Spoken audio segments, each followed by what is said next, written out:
إن الحمد لله نحمده ونستعينه ونستغفره ونعوذ بالله من شرور أنفسنا ومن سيئات أعمالنا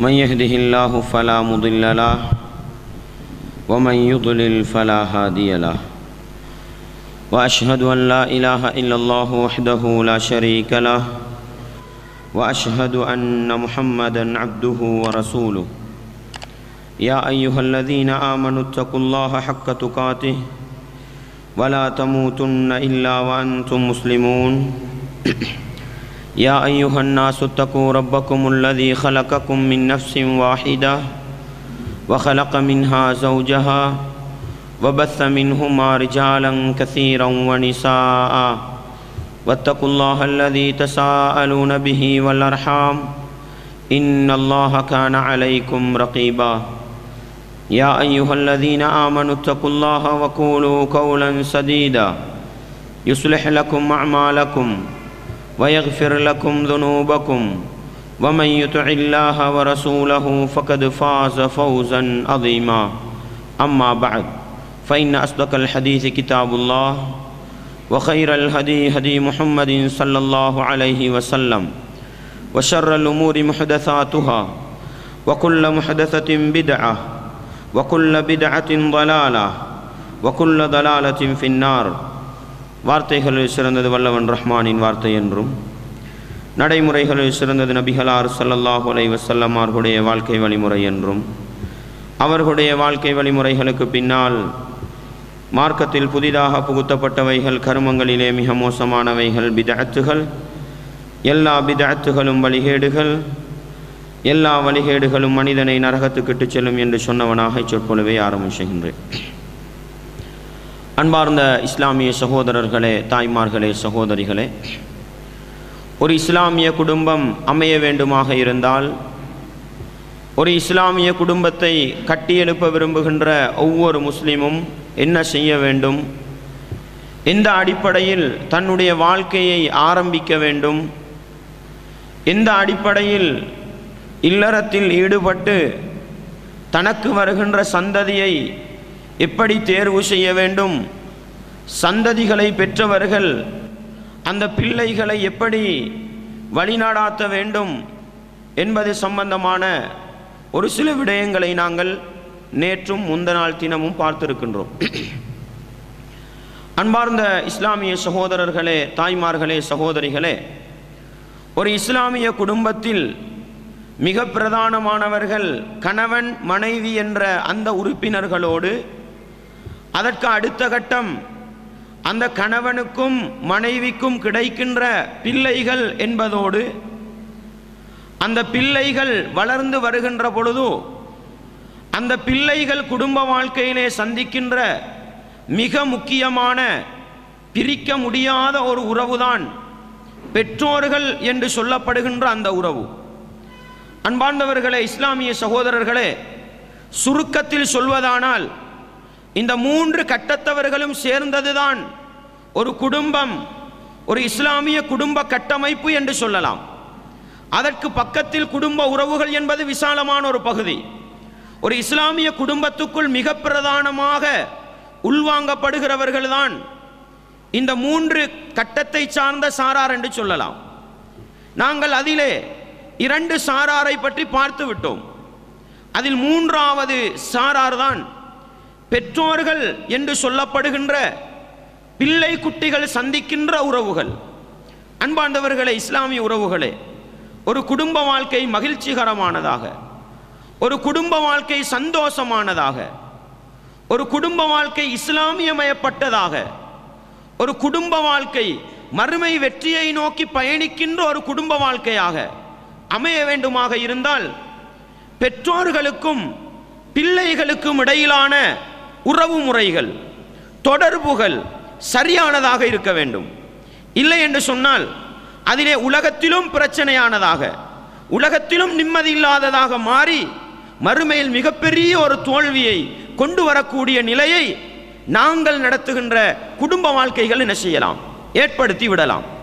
எனவே ஒரு குடும்ப வாழ்க்கையின் சந்தோஷத்துக்கு மிக பிரதானமாக இருக்கின்ற இந்த பெற்றோர்கள் தங்களுக்குரிய பங்களிப்பு என்ன என்பதை சுருக்கமாக விளங்கிக் கொள்ள வேண்டும். பிள்ளைகளை பொறுத்தவரையில் அவர்கள் பெற்றோர்களுக்கு செய்ய வேண்டிய பங்களிப்பு என்ன என்பதையும் விளங்க வேண்டும். இந்த இரண்டு சாராரும் அவரவர்களுக்குள்ள கடமைகளை விளங்க தவறிவிட்டால் அந்த குடும்பம் உருப்படாது. அந்த குடும்ப வாழ்க்கையில் நிம்மதி சந்தோஷத்தை பார்க்க முடியாது. எனவே பெற்றோர்களை பொறுத்தவரையில் பெற்றோர்களாகிய உங்களுக்கு சந்தோஷமான, மகிழ்ச்சியான, நிம்மதியான, மறுமையிலே வெற்றியை பெற்று தருகின்ற ஒரு வாழ்க்கை வேண்டுமா? உங்களுக்கு நான் சொல்கிற அடிப்படையை நீங்கள் விரும்பினால் எடுத்துக்கொள்ளலாம். எடுத்தால் நிம்மதி, சந்தோஷம், மறுமை வெற்றி கிடைக்கும். இல்லை என்றால் நிச்சயம் நீங்கள் உலகத்தில் பல பிரச்சனைகளை சந்திப்பீர்கள். அது என்னவென்று சொன்னால், பெற்றோர்களை பொறுத்தவரையில் அவர்களுடைய கடமை பிள்ளைகளை பெற்றெடுப்பதும், அந்த பிள்ளைகளை நல்ல முறையில் வளர்த்தெடுப்பதும், அந்த பிள்ளைகளுக்கு பொருத்தமான ஜோடிகளை சேர்த்து வைப்பதும் அந்த பெற்றோர் பிள்ளைகளை பெற்றெடுத்ததற்காக கடமை.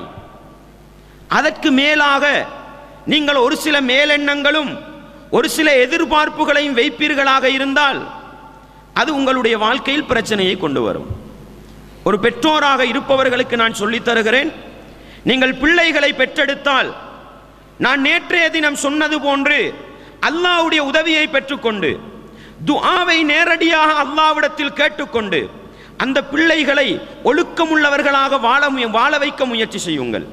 அவர்கள் வயதுக்கு வருகிற பொழுதோ நல்ல வழிமுறைகளை காட்டிக் கொடுத்து, இஸ்லாத்தை காட்டிக் கொடுத்து, திருமணம் முடிக்கிற வயசு வருகிற பொழுதோ நல்ல ஒரு மணமகன் அல்லது நல்ல ஒரு மணமகள் அவர்களை தேடி அவர்களுக்கு நல்ல ஒரு வாழ்க்கையை அமைத்து கொடுங்கள். இதுதான் உங்கள் மீதுள்ள கடமை. இதை தவிர்த்து நீங்கள் பெற்றெடுத்த பிள்ளைகளை வளர்ப்பதற்காக, நல்ல ஒரு குடும்ப வாழ்க்கைக்கு கொண்டு போய் சேர்ப்பதற்காக நீங்கள் செய்கிற ஒவ்வொரு முயற்சிகளுக்கும் பிள்ளைகளிடத்தில் எந்த ஒரு பிரதி உபகாரத்தையும் எதிர்பார்க்காதீர்கள். நீங்கள் முழுக்க எதிர்பார்க்க வேண்டியது படைத்தவன் அல்லாஹ்விடத்தில் கூலியைத்தான். நீங்கள் இப்படி வாழ்ந்து பாருங்கள், உங்களோட குடும்ப வாழ்க்கையில் புள்ளகளால் உங்களுக்கு பிரச்சனை வராது. நிறைய குடும்பத்தில் பிரச்சனை வர்றதுக்கு காரணம் என்ன தெரியுமா? இந்த உம்மாவும் வாப்பாவும் சேர்ந்துதான் தண்ட மகனுக்கு நல்ல ஒரு மருமகள் வரணும்னு தேடி பார்க்கிறது. தேடுறது நல்லது அவங்க சாய்ஸ் பண்ணி தண்ட மகனுக்கு கட்டி வைக்கிறது. கட்டி வச்சா என்ன செய்யணும்? நான் தேடி வச்சது, ஏண்ட மகனுக்கு தேடி வச்சது, வாழ்றதுக்காக தேடி வச்சது. அவங்கள வாழ விடணும். நீங்க அவங்கள வாழ விடாம இருக்கிறதுக்கு என்ன தெரியுமா காரணம்? ஏண்ட மகன் கல்யாணம் முடிச்ச பிறகும் என்னைய பார்க்கணும், ஏண்ட மகன் கல்யாணம் முடிச்ச பிறகும் என்னோட இருக்கணும், ஏண்ட மகன் கல்யாணம் முடிச்ச பிறகு எனக்கு உதவி செய்யணும். நான் பின்னால சொல்லுவேன் பிள்ளைகளோட கடமை என்னன்றத. உம்மா வாப்பாவாகிய நீங்கள் எதிர்பார்க்காதீர்கள். நீங்கள் என்ன தெரியுமா எதிர்பார்க்கணும்? நான் ஏண்ட பிள்ளைய வளர்த்ததும், ஏண்ட பிள்ளைக்காக உலகத்தில் பாடுபட்டதும், ஏண்ட பிள்ளைக்கு நல்ல ஒரு மருமகளை தேடி முடிச்சு வச்சதும் அல்லாஹ்வுக்காக. அல்லாஹ் எனக்கு கூலியை தருவான் என்று நீங்கள் உலகத்தில் வாழ்ந்து பாருங்கள். உங்களுக்கு உலகத்தில் சில நேரம் பிரச்சனைகள், நெருக்கடிகள் வரும். ஆனா மறுமையில் உங்களுக்கு அல்லாஹ் ஆரம்பம் முதல் கடைசி வரைக்கும் அல்லாஹ் அளந்து அளந்து அளந்து உங்களுக்கு என்ன செய்வான்? கூலியை தருவான். உலகத்தில் ஒரு வகையில் உங்களுக்கு நிம்மதியாக வாழலாம். நீங்க தான் மகனை பார்க்கலையே, சரியாப்பா நீ பொஞ்சாதிர பேச்ச கேட்டுக்கு போறியா, நீ போ, விட்டுடுங்க. அவர் புள்ள கட்டிய பெற்று அவர் உம்மா வாப்பா வாகின பிறகு அவர்களா உணர்ந்து உங்களோட காடலிட வந்து விழுவாங்க. அன்பாண்டவர்களே, இஸ்லாமிய உறவுகளே, நீங்கள் முழுக்கவும் கூலியை எதிர்பார்க்க வேண்டியது படைத்தவன் அல்லாஹ்விடத்தில் தான். இன்றைக்கு நிறைய குடும்பத்தில் பிரச்சனை வரதுக்கு என்ன தெரியுமா காரணம்? ஏண்ட மகன் என்னைய பார்க்கறது இல்லை, ஏண்ட மகன் என்னைய கணக்கெடுக்கிறது இல்லை, நான் தேடிக்கொண்டு வந்த மருமகள் என்னைய திரும்பி பார்க்கறது இல்லை. இதுதான் பிரச்சனைக்கு காரணம். நீங்க முடிவெடுங்க. நான் வளர்த்தேன் அல்லாஹ்வுக்காக, நான் மருமகள் தேடினேன் அல்லாஹ்வுக்காக, ஏண்ட கடமை முடிஞ்சு எனக்கு அல்லாஹ் கூலியை தருவான் என்று நீங்கள் வாழ பழகுங்கள்.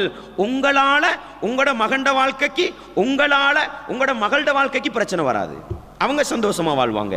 அவங்களோட சந்தோஷம் இஸ்லாமிய முறைப்படி இல்லைண்டா என்ன நடக்கும்ன்றதை நான் 2வது கட்டமா சொல்லி காட்டுறேன். அன்பாண்டவர்களே, பெற்றோர்களுக்கு நான் சொல்கிற அறிவுரை, நீங்க வயது முதிர்ந்த காலத்திலே, நீங்கள் வயோதிபத்தை அடைந்த காலத்திலே நோயாளிகளாக இல்லாமல் ஏண்டா நிறைய வாப்பமார் நோயாளி ஆகிறது பிள்ளையால. கல்யாணம் முடிச்சு கொடுக்கும் வரைக்கும் நல்லா இருப்பாரு, உம்மா நல்லா உஜாரா இருப்பா. கல்யாணம் முடிச்சு கொடுத்த பிறகு மகனை பத்தி யோசிச்சே நோயாளியா போயிருவாங்க. அன்பார்ந்தவர்களே, பெற்றோர்களே வேண்டாம், இந்த பொழைப்பு வேண்டாம். இஸ்லாம் பெற்றோர்களுக்கு சொன்ன ஆழமான ஒரு அறிவுரையை பாருங்கள். பெற்றோர்களுக்கு அல்லாஹ் சொன்ன ஒரு ஆறுதலை பாருங்கள். நபிகளார் ஸல்லல்லாஹு அலைஹி வஸல்லம் அவர்கள் சொன்னார்கள், ஒரு நாள் நபிகளார் ஸல்லல்லாஹு அலைஹி வஸல்லம் மஜ்லிஸுக்கு ஒரு பெண்மணி வருகிறார். ஆயிஷா நாயிட வீட்டுக்கு வராங்க. ஒரு பெண்மணி வருகிறாள், 2 பெண் பிள்ளைகளையும் சேர்த்து அழைத்து வருகிறாள். பிச்சை கேட்டு வாராள். ஆயிஷா நாயி சொல்றாங்க, என் வீட்டில் ஒரு ஈத்தம்பழத்தை தவிர வேற எதுவுமே இருக்கல்ல, என் வீட்டில் ஒரு ஈத்தம்பழத்தை தவிர வேற எதுவுமே இருக்கல்ல.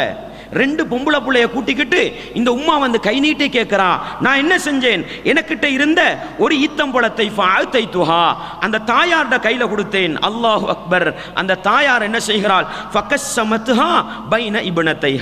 அந்த 2 ஈத்தம்பழத்தையும் பிச்சு 2 பொம்பளை பிள்ளைக்கும் 2 பேருக்கும் அரவாசி கொடுத்துட்டு சும்மா காமத், அந்த புள்ளகள் தின்னும் வரைக்கும் இருந்து போட்டு ஃபஹரஜத், வெளியாகி போயிட்டா. அன்பார்ந்தவர்களே, இப்பொழுது நபிகளார் ஸல்லல்லாஹு வீட்டுக்கு வராங்க. ஆயிஷா நாயகி தண்ட கண்ணால கண்ட இந்த காட்சியை அப்படியே எடுத்து சொல்றாங்க. நபிகளார் ஸல்லல்லாஹு அலைஹி வஸல்லம் அவர்கள் பிள்ளைகளுக்காக கஷ்டப்படுகின்ற அந்த பெற்றோர்களுக்கு சொன்ன ஆறுதல் செய்தி என்ன தெரியுமா? மன் யலி மின் ஹாதிஹில் பனாத்தி ஷைஅன் அல்லது மனுபுதுலிய மின் ஹாதிஹில் பனாத்தி ஷைஅன். இந்த உலகத்திலே யாராவது இந்த பெண் பிள்ளைகள் கொடுக்கப்பட்டு அதன் மூலம் சோதனைகளை சந்திப்பாளாக இருந்தால், அதன் மூலம் பிரச்சனைகளை சந்திப்பாளாக இருந்தால், அதன் மூலம் உலகத்திலே கஷ்டப்படுவாளாக இருந்தால், ஆனால் அவள் என்ன செய்கிறாள்? ஃபஅஹ்ஸன இலைஹின்ன, கஷ்டங்களை பொருட்படுத்தவில்லை, நெருக்கடிகளை பொருட்படுத்தவில்லை. அந்த பிள்ளைகளுக்கு என்னவெல்லாம் செய்யணுமோ அதெல்லாம் நல்ல முறையில் செய்கிறாள். இப்படி நடந்து கொண்டா குன்னலஹு சித்ரம் மினன்னார். நபிகளார் ஸல்லல்லாஹு அலைஹி வஸல்லம் அவர்கள் சொன்னார்கள், அந்த பெண் பிள்ளைகள் அந்த உம்மாவுக்கும் வாப்பாவுக்கும் நரகத்துக்குரிய தடையாக இருக்கும் என்று சொன்னார்கள். அன்பாண்டவர்களே, பெற்றோர்களே, தாய்மார்களே, பிள்ளைகளை நினைத்து மனசு உடைந்து போகின்ற என்னுடைய பெற்றோர்களை அழைத்து சொல்கிறேன், பிள்ளைகள் உங்களை பார்க்கவில்லையா? பிள்ளைகள் உங்களை கவனிக்கவில்லையா? கணக்கெடுக்காதீர்கள். அல்லாஹ் நான் என்னுடைய பிள்ளையை வளர்த்ததற்காகவும், என்னுடைய பிள்ளைக்கு நான் நல்லது செய்ததற்காகவும், என்னுடைய பிள்ளைக்கு நல்ல ஒரு மருமகள் வர வேண்டும் என்பதற்காக நாளாக ஊராக திரிந்து நல்ல ஒரு மருமகள் தேடிக் கொடுத்தேனே, இன்றைக்கு என்னை கணக்கெடுக்கவில்லையா? மறுமையில் அல்லாஹ் எனக்கு உதவி செய்வான் என்று பிள்ளைகளிடத்தில் எதையும் எதிர்பார்க்காமல் வாழுங்கள். நிச்சயம் உங்களுக்கு சுவர்க்கம் ஒதுங்கும் இடமாக இருக்கும். நிச்சயம் சுவர்க்கம் ஒதுங்கும். ஏனென்றால் சில ஊர்களுக்கு போகிற நேரம் சில முடிவெடுத்த மனிதர்கள் பிள்ளைகளை பற்றி எங்கள்கிட்ட வந்து கதைக்கிற கதை எங்கட கண்ணை கலக்கி விட்டுடுது, எங்களை அலச்செஞ்சிடுது. உள்ளத்துள்ள கவலைகள் அப்படியே தண்ட புள்ள கிட்ட கொட்டுற நிலைமையில இல்லை, தண்ட மகள்கிட்ட சொல்ற நிலைமையில இல்லை, யாருக்கிட்டையாவது சொல்லணும்னு அப்படி வந்து சொல்றாங்க. எங்கட மனசு அப்படியே உடைஞ்சி போயிடுது. நான் சொல்கிறேன், அப்படிப்பட்ட பெற்றோர்களுக்கு, அப்படிப்பட்ட தாய்மார்களுக்கு சொல்கிறேன், உங்களுடைய பிள்ளைகளை ஒழுக்கமாக வளருங்கள், நல்ல முறையில் வளருங்கள். அந்த பிள்ளைகளுக்கு எந்த சந்தர்ப்பத்திலும் துஆ கேட்பதை விடாதீர்கள். நீங்கள் உங்களுடைய கடமையை செய்யுங்கள். உங்களை பார்க்காத பிள்ளைகளை பதுவா செய்யாதீர்கள். உங்களை எட்டு உதைந்த பிள்ளையை கூட நீங்கள் பதுவா செய்யாதீர்கள். யா அல்லாஹ், என் பிள்ளைக்கு நேர்வழிய கொடு யா அல்லாஹ், என் பிள்ளையை நான் நல்லா வளர்த்தேன் யா அல்லாஹ், என் பிள்ளைக்கு ஹிதாயத்தை கொடு யா அல்லாஹ்னு படைச்ச ரப்பு கிட்ட முறைப்பாடு செய்யுங்க. அந்த பிள்ளைகிட்ட நீங்க எதையுமே எதிர்பார்க்காதீங்க. உங்களுக்கு உலகத்தில் நிம்மதியா வாழலாம், மறுமையில் உங்களுக்கு சுவர்க்கம் காத்து கொண்டிருக்கும். அன்பாண்டவர்களே, இஸ்லாமிய உறவுகளே, ஏனென்று சொன்னால் நம்ம வளர்த்ததுக்கு பின்னால பிள்ளைங்களை திருப்பி பார்க்கலண்டா கவலைப்படுறோம், கை சேதப்படுறோம். அதுக்கு முன்னால நீங்க ஒரு கட்டம் யோசிச்சு பாருங்க. உங்களோட பிள்ளைய 10 வருஷம் வளர்த்தீங்க, 11வது வயசுல மௌத்தா போனா உங்களுக்கு அந்த புள்ள ஒன்றுமே செய்யலையா? அந்த புள்ள கல்யாணம் முடிச்சு உங்களுக்கு ஒரு பெருநாளைக்கு ஒரு புடவை வாங்கி தாரத்துக்கு முன்னால மௌத்தா போயிட்டுது. அப்ப அந்த புள்ளையோட உதவி உங்களுக்கு இல்லையா? அன்பாண்டவர்களே, படைத்தவன் அல்லாஹ்வுடைய இரக்கமும் பாசமும் எந்த அளவுக்கு இருக்கிறது தெரியுமா? ஒரு மனிதனுக்கு, ஒரு உம்மா வாப்பாவுக்கு ஒரு பிள்ளை கிடைக்கிறது. கிடைத்த பிள்ளை மரணித்து விட்டாலே அந்த பிள்ளையை வைத்து அல்லாஹ் என்ன செய்கிறான்? சுவனப்பாதையை இலகுபடுத்தி கொடுக்கிறான் என்று சொன்னார்கள். நீங்க அந்த பிள்ளை 20 வருஷம் 30 வருஷம் ஒழுக்கமா நல்லா வளர்த்தால் இது உங்களுக்கு போதும். இஸ்லாமிய தாய்மார்களே, பெற்றோர்களே, இது உங்களுக்கு போதும். இதை விட நீங்க வேறு எக்ஸ்ட்ரா எதிர்பார்க்கும் பொழுது உங்களோட பிள்ளை என்ன தெரியுமா சொல்லும்? ஏண்ட வாப்பாவால தான் என் குடும்பத்துக்கு பிரச்சனை, ஏண்ட உம்மாவால தான் எனக்கு நிம்மதி இல்லைன்னு சொல்லும். அல்லாஹ்வுக்காக சொல்றேன், நீங்க பெத்தது போதும் அந்த புள்ளைக்கு. ஆனா அந்த புள்ளைகிட்ட அந்த வார்த்தையை கேட்காதீங்க, அந்த புள்ளைகிட்ட அந்த வார்த்தையை கேட்காதீங்க. அது நன்றி கட்ட புள்ள.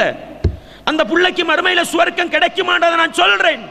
ஆனா நீங்க எதிர்பார்க்காதீங்க, நீங்க எதிர்பார்க்காதீங்க. நீங்க பெத்தது அவனுக்கு தெரியாது, நீங்க வளர்க்கிறதுக்கு கஷ்டப்பட்டது அவனுக்கு தெரியாது. அவன் கண்ணுக்கு இப்பொழுது விளங்குறது ஒரு பொஞ்சாதி மட்டும்தான். அவன் எல்லாத்தையும் மறந்து நன்றி கெட்டவனாக சொல்லுவான், இந்த உம்மாவால தான் என் வாழ்க்கைக்கு நிம்மதி இல்லை, இந்த வாப்பாவால தான் என் வாழ்க்கைக்கு நிம்மதி இல்லை. வேண்டாம், நீங்க சொல்லுங்க, நான் முடிச்சு தந்துட்டேன் அப்பா, நீ வாழு, நீ நிம்மதியா வாழு, நீ சந்தோஷமா வாழு, எனக்கு மறுமையில் அல்லாஹ் சுவர்க்கத்தை தருவான் என்று நீங்கள் பாதை நெடுகே படுத்தாலும் பரவாயில்லை. உங்களை எதிர்க்கின்ற, உங்களை விமர்சிக்கின்ற பிள்ளைகளுக்கு பதுவா செய்யாதீர்கள், பிள்ளைகளுக்கு பதுவா செய்யாதீர்கள். நீங்க உங்களோட பாட்டில் போங்க. நீங்க பெத்தத்துக்காகவும் நீங்க வளர்த்தத்துக்காகவும் அல்லாஹ் உங்களுக்கு அருள் புரிவான். இது நான் பல குடும்ப பிரச்சனைகள்ல முகம் கொடுத்து பல பெற்றோர்களுடைய பிரச்சனைகளை உள்வாங்கி இந்த பெற்றோர்களுக்கு நான் சொல்கிற அறிவுரை. எனவே அன்பாண்டவர்களே, பெற்றோர்களே, இந்த ஒரு அறிவுரையை நீங்க கடைபிடிச்சுக்கங்க. உங்களால் உங்களோட பிள்ளைட வாழ்க்கைக்கு பிரச்சனை வரவுமாது உங்களுக்கு மறுமையில மிகப்பெரிய கூலிகள் அடைஞ்சு கொள்ளலாம். ஆனா உண்ட சொல்றேன், நீங்க உங்களோட பிள்ளையை பெத்தெடுத்து 10 வருஷம் 20 வருஷம் 25 வருஷம் 30 வருஷம் படாத பாடுபட்ட அந்த பிள்ளையை ஆளாக்குறீங்க, வளர்த்தெடுக்கிறீங்க. இதெல்லாம் நீங்க வீணாக்கிடக்கூடாது. சில நேரம் உங்களோட புள்ள செய்யற அநியாயத்தால, உங்களோட புள்ள செய்யற துரோகத்தால நீங்க என்ன தெரியுமா சொல்லுவீங்க? செஞ்சதெல்லாம் சொல்லி காட்டுவீங்க. அடே, உனக்கு நான் செஞ்ச உதவியை மறந்துட்டியாடா, உன்னைய வளர்க்கறதுக்கு நான் எவ்வளவு கஷ்டப்பட்டேன் தெரியுமாடா, இதெல்லாம் ஒவ்வொன்றா சொல்லி காட்டுவீங்க. நீங்க சொல்லிக்காட்ட உங்களுடைய நன்மைகள் எல்லாம் அழிந்து கொண்டு போகும். உங்களுக்கு உலகத்தில் நிம்மதியில்லா போயிடும், மறுமையிலையும் நிம்மதி இல்லாமல் போயிடும். அதனால நீங்க பிள்ளைக்காக செஞ்ச உபகாரங்களை ஞாபகப்படுத்தாதீங்க. புள்ளகளுக்காக செஞ்சதை சில நேரம் படிப்பினைக்காக சொல்லி காட்டலாம். உங்களோட புள்ள இறக்கமா இருக்குது, உங்களை நேசிக்குது, அந்த கட்டத்தில் சொல்லி காட்டுங்க. மகனே, உன்னை எடுத்துக்கொண்டு எப்படியெல்லாம் கஷ்டம், இது பரவாயில்ல. கோபத்தோடு வெறுப்போடு வளர்த்தது செஞ்ச உபகாரங்கள் எல்லாம் சொல்லி காட்டாதீங்க. உங்களுக்கு மறுமையில நன்மை இல்லாமல் போயிடும். எனவே உங்களுக்கு துரோகம் செய்யற புள்ளைக்கு துவா கேளுங்க, அந்த புள்ளையோட குறைய தேடாதீங்க, உங்களோட வழியில போங்க. உலகத்தில் சில நேரம் நீங்க சில பிரச்சனைகளை சந்தித்தாலும் நீங்க புள்ளையை பெற்றதும் புள்ளையை வளர்த்ததும் புள்ளைக்கு நல்ல மருமகனை தேடி கொடுத்ததும் உங்களை மறுமையில சுவர்க்கம் கொண்டு போய்விடும். இது என்னுடைய தாய்மார்களுக்கும் தந்தைமார்களுக்கும் இரக்கத்தோடு நான் சொல்லிக் கொள்கிற அறிவுரை. அன்பார்ந்தவர்களே, இஸ்லாமிய உறவுகளே, பிள்ளைகளை பொறுத்தவரையில் ஒரு இஸ்லாமிய குடும்பம் நடத்த வேண்டும், நிம்மதியான ஒரு குடும்பம் நடத்த வேண்டும், மகிழ்ச்சியான ஒரு குடும்பம் நடத்த வேண்டும் என்ற என்னுடைய இஸ்லாமிய உறவுகளுக்கு, பெற்றோர்களை அடைந்திருக்கின்ற, பெற்றோர்களை உயிரோடு பெற்றிருக்கின்ற என்னுடைய வளர்ந்து வருகின்ற சமூகத்துக்கு நான் சொல்கிற அறிவுரை. அல்லாஹ் அல் குர்ஆனிலே ஒரு பிள்ளையை பார்த்து, ஒரு மகனை பார்த்து, உம்மாவோடு நல்ல முறையில் நட, வாப்பாவோடு நல்ல முறையில் நட என்று ஏன் தெரியுமா சொல்கிறான்? உங்களை வளர்த்ததுக்காக அல்ல, உங்களுக்கு நல்ல ஒரு மாப்பிள்ளையை பார்த்து முடிச்சு தந்ததுக்காக அல்ல, உங்களுக்கு நல்ல ஒரு மருமகளை முடிச்சு தந்ததுக்காக அல்ல. எதுக்கு தெரியுமா? உங்களை 10 மாதம் சுமந்து பெற்றெடுத்தால் பாருங்கள், அந்த ஒன்றுக்காகத்தான் அல்லாஹ் நன்றி கடன் செலுத்த சொல்கிறான், வளர்த்ததுக்காக அல்ல. உங்களோட உம்மா உங்களை பெத்து ஒரு காணிலே வீசி விட்டு போகட்டும், ஒரு மடுவத்திலே போட்டு விட்டு போகட்டும், எங்காவது ஒரு அனாதை மடுவத்தில் கொடுத்து வளர்த்துக்கொண்டு சொல்லிட்டு போகட்டும். நீங்கள் 20 வருஷம் 30 வருஷம் ஆகின பிறகு இதுதான் என்ற உம்மாண்டு தெரிய வருதா, இதுதான் என்ற வாப்பாண்டு தெரிய வருதா? அவர்களுக்கு நீங்கள் உபகாரம் செய்ய வளர்த்ததற்காக அல்ல, 10 மாதம் சுமந்து உங்களை பெத்தெடுத்தால் பாருங்க, அதுக்குத்தான் உம்மாக்கு நன்றி செலுத்தணும். அதுக்குத்தான் உமக்கு நன்றி செலுத்தணும். ஏன் நான் இதை சொல்றேன் தெரியுமா? நிறைய புள்ளகளுக்கு என்ன தெரியாது தெரியுமா? ஏண்ட புள்ளைக்கு ஏன் நான் நன்றி செலுத்தணும், ஏண்ட உம்மாக்கு ஏன் நான் நல்ல முறையில் நடக்கணும் தெரியாது. அதனால என்ன தெரியுமா செய்வாங்க? சில புள்ளகள் சொல்லுவாங்க, ஹசரத் ஏண்ட உம்மா எனக்கு செஞ்ச துரோகம் தெரியுமா ஹசரத், பெத்தெடுத்தது மட்டும்தான் என் உம்மா, அதுக்கு போற என்னைய திரும்பியாலும் பார்க்கலன்னு சொல்லுவாரு. உன்னைய பெத்தெடுத்தா பாரு, அதுக்குத்தான் நீ உம்மாவை மதிக்கணும். அதை நல்லா விளங்கிக்கங்க, அதை நல்லா விளங்கிக்கங்க. அன்பாண்டவர்களே, சிலர் சொல்லுவாங்க வளர்ந்திருப்பாரு, மாடு மாறி வளர்ந்திருப்பாரு. இவர் சொல்லுவாரு, ஏண்ட உம்மா என் பொஞ்சாதியா கணக்கெடுக்கிறது இல்லை, அதனாலதான் என் உம்மாவை மதிக்கிறது இல்லை. அடையப்பா அடையப்பா, உண்ட உம்மாக்கு நன்றி செலுத்த சொல்றது எதுக்கு தெரியுமா? உண்ட பொம்பளையோட நல்லா நடக்கிறான்றதுக்கு இல்ல. நீ பிறக்கிற நேரம் உண்ட உம்மா கஷ்டப்பட்டால் பாரு, நீ வௌத்துலுக்கு இருக்கிற நேரம் வௌத்துல உனக்கு ஒரு இடத்தை ஒதுக்கி தந்து, தண்ட ரத்தத்தை பாலா தந்து, தூக்கத்தை துறந்து உனக்காக பயணம் செய்யலா, உனக்காக நிம்மதியாக வாழ முடியாது, விரும்பினதை எல்லாம் தின்ன முடியாது. அப்படி ஒரு 9 மாசம் வாழ்ந்தால் பாரு, 2 வருஷம் பாலூட்டத்துக்கு கஷ்டப்பட்டால் பாரு, இதுக்குத்தான் நீ உமக்கு நன்றி செலுத்தணும். இது நான் சொல்லல, இது நான் சொல்லல. படைத்தவன் அல்லாஹ் அல் குர்ஆனிலே மிக பிரதானமாக 3 இடங்களில் உங்களுடைய பெற்றோரோடு நல்ல முறையில் நடந்து கொள்ளுங்கள் என்று சொல்கிறான். அல்லாஹ் காரணத்தோடு சேர்த்துத்தான் சொல்கிறான். அன்பார்ந்தவர்களே, அல்லாஹ் சொல்கிறான் சூரா லுக்மானிலே, சூரா 46வது அத்தியாயம் சூரத்துல் அஹ்காஃபின் 15வது வசனத்தை கொஞ்சம் பிரட்டி தர்ஜுமாவை வாசித்து பாருங்கள். அல்லாஹ் சொல்கிறான், வவஸைனல் இன்சான பிவாலிதைஹி இஹ்சானா, மனிதர்களுக்கு நாங்கள் செய்த அறிவுரை என்ன தெரியுமா? பெற்றோர்களோடு நல்ல முறையில் நடக்க வேண்டும், பெற்றோர்களோடு நல்ல முறையில் நடக்க வேண்டும். எதற்கு தெரியுமா?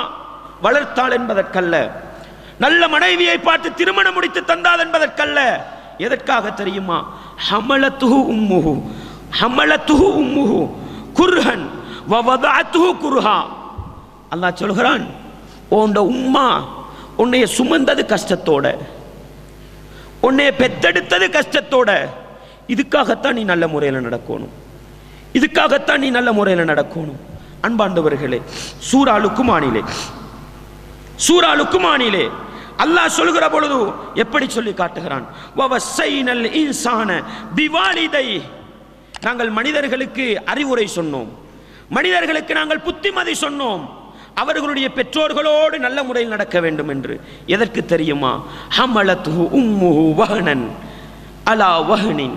அல்லாஹ் சொல்கிறான், அந்த தாய் பிள்ளையை பெற்றெடுக்கிற பொழுதோ பலவீனத்துக்கு மேல் பலவீனப்பட்டு அந்த பிள்ளையை சுமந்தாள். அல்லாஹ் சொல்ற செய்தியை பாருங்கள். வளர்த்ததற்காக அல்ல, உங்களுக்கு பொருளாதாரத்தை தந்ததற்கல்ல, உங்களை உலகத்தில் கவனித்ததற்கல்ல.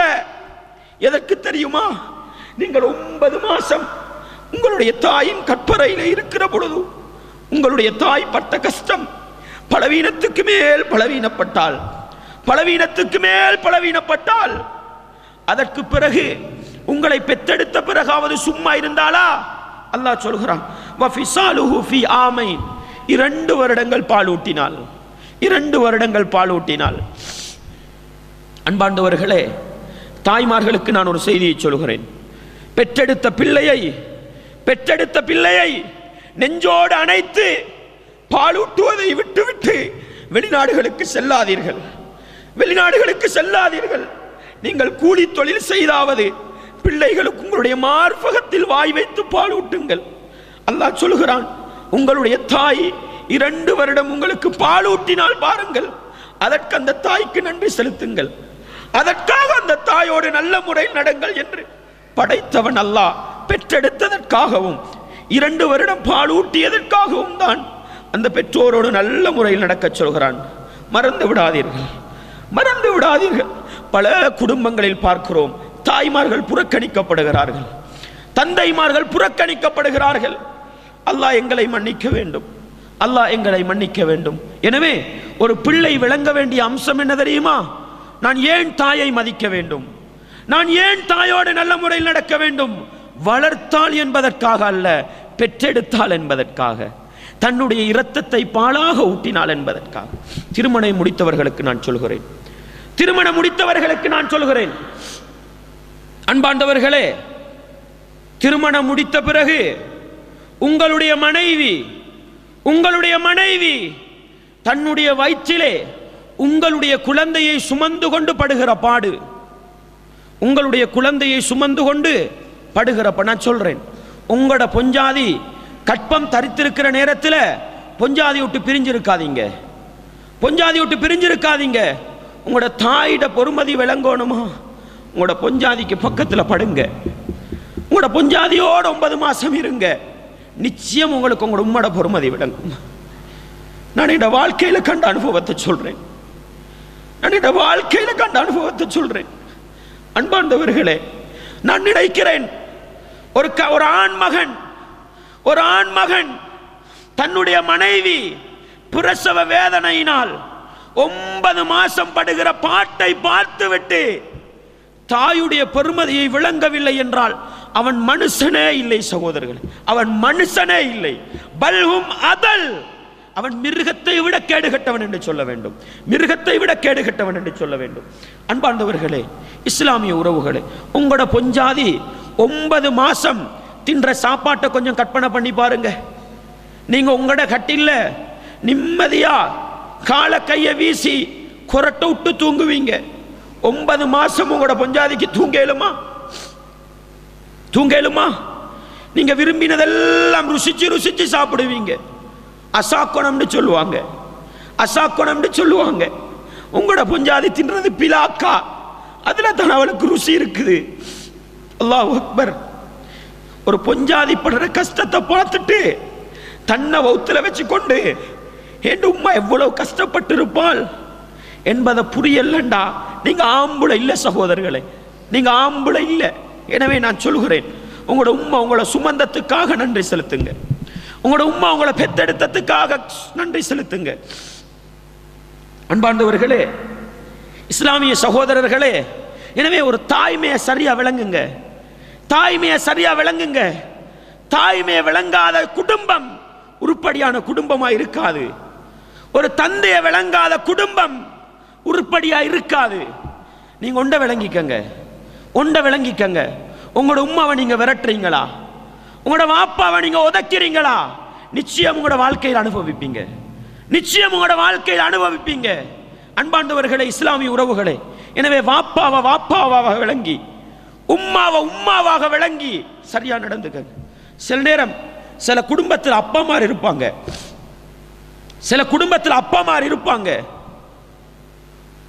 நீங்க பெத்தெடுத்த புள்ள, உங்களோட புள்ள சில நேரம் உங்களை விட உங்களோட அப்பமாரோட இரக்கமா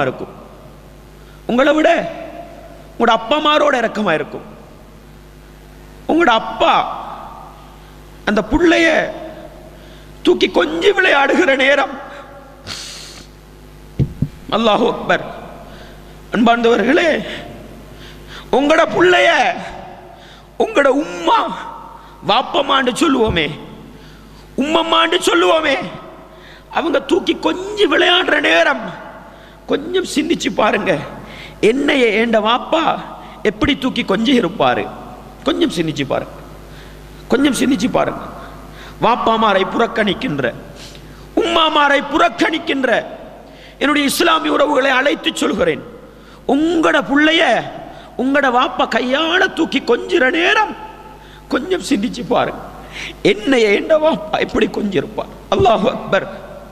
அன்பார்ந்தவர்களே, பொஞ்சாதிமாரை கண்ட பிறகு உம்மாவையும் வாப்பாவையும் தூக்கி வீசிய ஆண் மக்களை அழைத்து சொல்கிறேன், உங்களுக்கு உலகத்தில் ஒரு பொஞ்சாதி அல்ல 900 பொஞ்சாதியோட வாழலாம். 900 பொஞ்சாதிமாரை மாத்தி எடுக்கலாம். ஆனா ரெண்டாவது உம்மாவை வாங்கேலா, ரெண்டாவது வாப்பாவை வாங்கேலா. உலகத்தில் வாப்பா உண்டுதான், உம்மா உண்டுதான். ஆனா பொஞ்சாதிமாறு பலது எடுக்கலாம் சகோதரர்களே, பலது எடுக்கலாம். அல்லாஹ்வுக்காக சொல்கிறேன், பொஞ்சாதிமாரை கண்டபோரோ உம்மாவை பத்தி உள்ளத்தில் இருக்கிற இறக்கத்தை இறக்கிடாதீங்க, வாப்பாவுக்கு உள்ளத்தில் வச்சிருந்த இடத்தை இறக்காதீங்க. அது இஸ்லாமிய குடும்பத்துக்கு அழகல்ல, அது ஈமானிய குடும்பத்துக்கு அழகல்ல. மறுமையில் சுவனத்தை எதிர்பார்க்கின்ற அந்த இஸ்லாமிய குடும்பத்துக்கு அழகல்ல. எனவே அன்பாண்டவர்களே, இஸ்லாமிய உறவுகளே, தாய்மையை விளங்குங்கள், தாய்மையை விளங்குங்கள். தந்தைக்குள்ள இஸ்லாத்தில் உள்ள பொறுமதியை விளங்குங்கள். இல்லை என்றால் ஒரு இஸ்லாமிய குடும்பத்தை நடத்த நானும் நீங்களும் தகுதியற்றவர்கள் என்பதை உள்ளத்தில் ஆழமாக நிறுத்திக் கொள்ளுங்கள் அன்பாண்டவர்களே. எனவே ஒரு உம்மா வாப்பாவாக இருக்கிறவங்க தண்ட பிள்ளைக்கும் தனக்கும் உள்ள உறவு என்னன்றதை விளங்கிக்கங்க, அது சுவர்க்கம் கொண்டு போகும். அதே போல பிள்ளைகளாக இருக்கிறவங்க எனக்கும் என்ற உம்மாக்கும் எனக்கும் என்ற வாப்பாவுக்கும் உள்ள உறவு என்னன்றதை விளங்கிக்கங்க.